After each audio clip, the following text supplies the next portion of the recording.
para kanino ba ako nabubuhay at bakit nabubuhay pa ako sa mundo ito. So marami po akong katanungan, para bagang may kulang.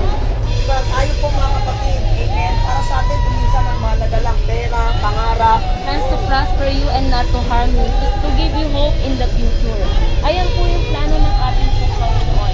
Nais ng Diyos, kapatid, ikaw ay pagpalain. Nais ng Diyos, ikaw ay pagalingin sa sakit at karamdaman. Nais ng Diyos, magkaroon ka ng maayos.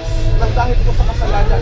Kaya ang tao po hanggat patuloy at patuloy na gumagawa ng masama, kasalanan sa daigdig nito, siya po ay patuloy na nalalayo sa ating Panginoon. At darating yung panahon, tandaan po natin, tayo po ay sisingilin nito. Nung sisingilin tayo, katulad po sa aming buhay, salamat na lang kasi bago po ang lahat. Bago po napasama ang buhay, na tumalikod po kami sa kasalanan. Kaya napakabuti.